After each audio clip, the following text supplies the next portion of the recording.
happened was when he started training SEAL Team 6 in Virginia Beach, then these guys took his whole system and actually applied it in combat, but they also would apply it into biker bars and the bar scene down in Virginia Beach and come back with in-field reports, much like the seduction community, right? What happened with this? Well, this guy came out of the blue.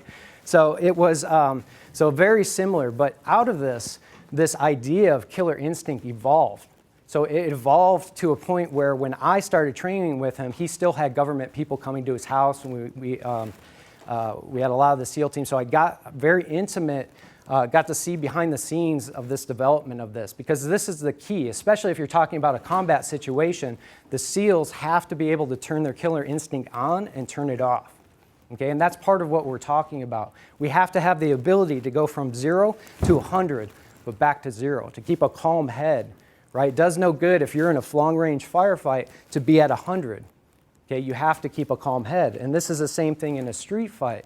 If we start out at 100 and we're matched with a superior size biker who's spent some time in prison, he's on steroids, PCP, and he wants to eat your face, right?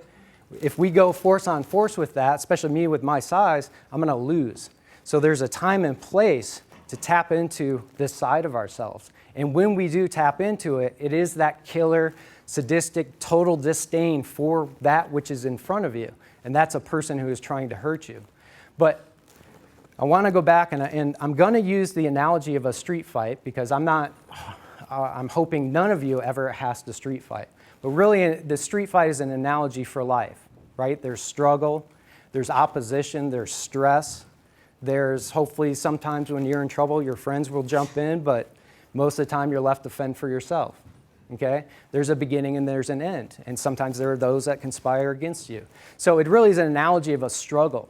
But I don't want you to think of just this in the context of a street fight, because when I break this down, the killer instinct, right, we can put any context in there. We can take out the word street fight and we can put pickup. We can take out the word pickup and we could put business negotiation. So these elements in killer instinct are going to be there. It's just to what degree do we express them. We're not going to express this when we're in a business negotiation, but we may need that unspoken to get that negotiation. Okay, and I'll share a story later on that Phil, one of my students, shared with me before we got on. It's a good demonstration of killer instinct. But I want to get into a little bit more of what this is. And part of it is being able to turn it on and turn it off. See, the turning off part is just as important as turning it on, because we do have to keep a calm head. We have to assess. We have to see when the opportunity presents itself so that we can go in and destroy that which is trying to destroy us. Make sense? Okay? So let's talk about killer instinct a little bit more.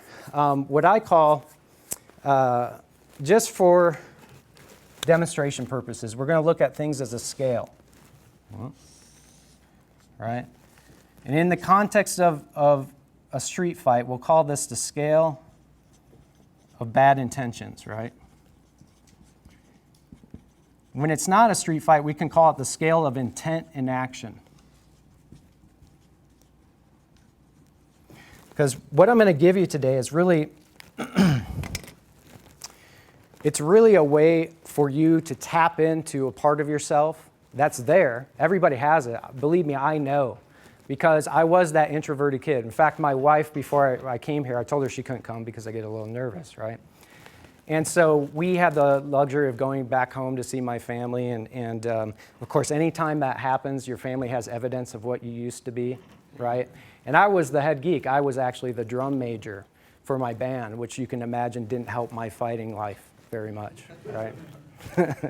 But while I was there, unbeknownst to me, my mom had given her some plaques that I had earned as being the drum major in the band. So she was bringing those out, you know, because I told her she couldn't come. She said, well, while you're talking about killer instinct, just remember who you are.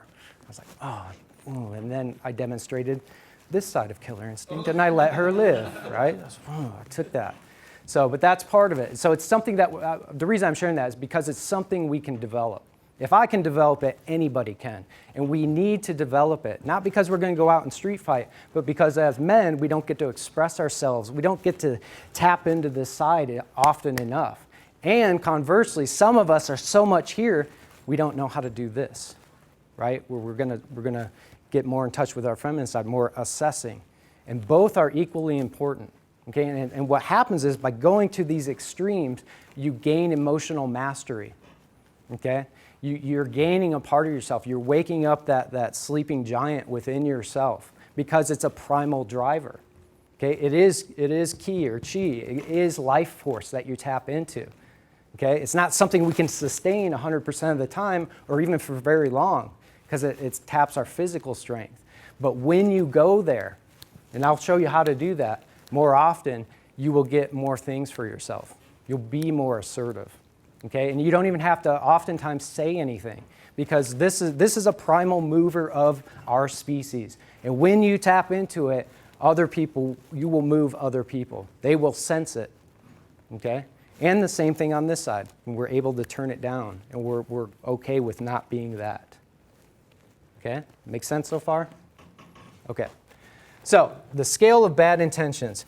Killer instinct is knowing both where you're at and where your opponent is at on that scale of bad intentions, so that you have both the ability and the knowledge to act accordingly in conjunction with that which opposes you.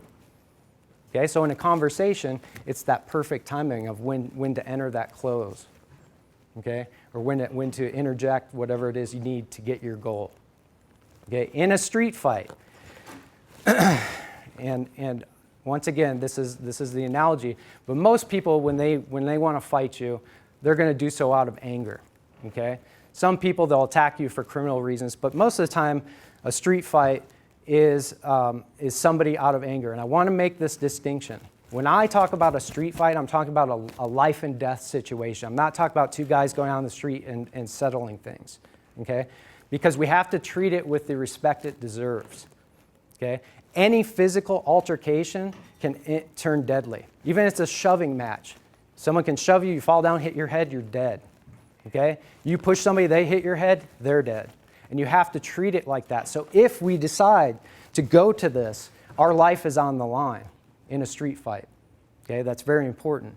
But this isn't a blind rage. This is a focused state that I'm going to teach you how to get that will help other areas of your life. Okay, and you don't have to develop it through fighting. But this is what I'm talking about.